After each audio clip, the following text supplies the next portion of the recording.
Good morning बच्चों।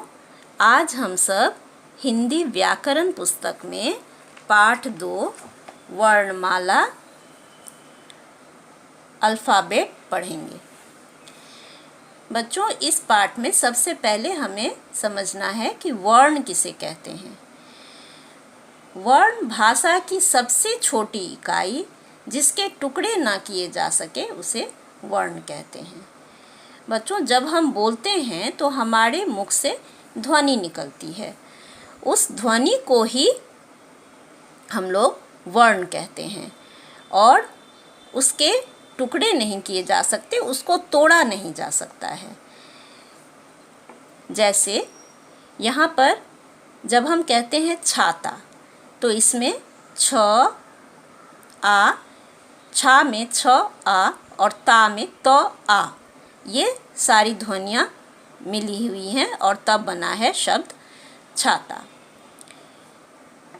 यहाँ भी थर्मस थ अ र अ म अ और स अ, इतने सारे वर्ण ध्वनियों को मिलाकर यह थर्मस शब्द बना है।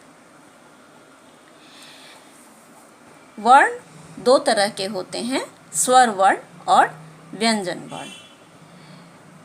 इसके पहले वर्णमाला दिया हुआ है, मैं इसको भी समझा दूं। जब स्वर वर्ण और व्यंजन वर्ण को हम क्रमबद्ध तरीके से सजा देते हैं तो उस पूरे समूह को वर्णमाला कहते हैं। वर्ण के दो भेद होते हैं, स्वर वर्ण और व्यंजन वर्ण। स्वर वर्ण किसे कहते हैं? जब स्वर वर्ण को बोलते समय हमें किसी दूसरे वर्ण की सहायता नहीं लेनी पड़ती है। हिंदी भाषा में स्वर वर्ण 11 हैं। अ, आ, हर्षई, दीर्घई, हर्षऊ, दीर्घऊ, री, ए, ऐ, ओ, औ। व्यंजन वर्ण। व्यंजन वर्ण के उच्चारण के समय में हमें स्वर की सहायता लेनी पड़ती है। बिना स्वर वर्ण की सहायता से हम व्यंजन वर्ण नहीं बोल सकते हैं। हिंदी भाषा में 33 व्यंजन वर्ण हैं।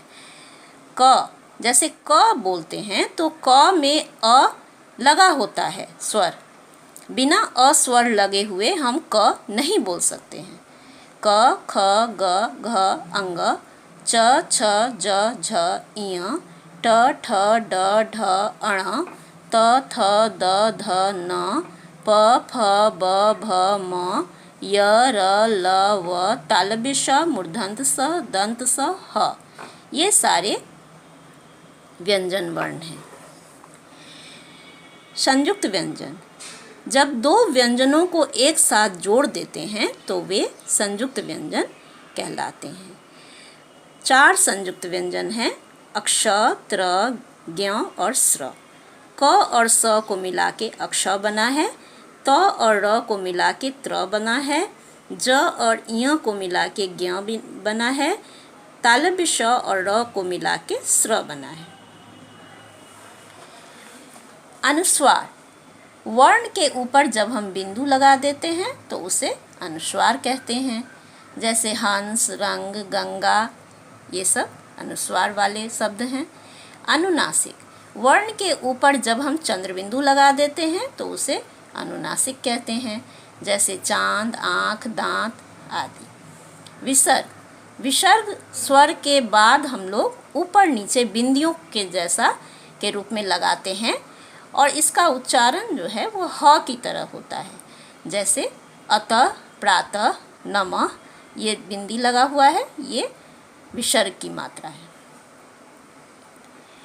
बच्चों, इस पाठ को आप स्वयं भी पढ़ेंगे और समझने की कोशिश करेंगे। अब आप हिंदी व्याकरण कॉपी निकालें। मैं इस पाठ से कुछ कठिन शब्द लिखा रही हूँ, उसको आप लोग लिखेंगे। पाठ 2 वर्णमाला, यहाँ तारीख डालेंगे। कठिन शब्द: 1 भाषा, 2 इकाई, 3 टुकड़े, 4 स्वर, 5 व्यंजन, 6 हिंदी, 7 संयुक्त, 8 अनुस्वार, 9 अनुनासिक, 10 विसर्ग। इसको आप एक एक पंक्ति छोड़कर उतारेंगे और मुझे दिखाएंगे और इसको याद करना यह आपका होमवर्क है।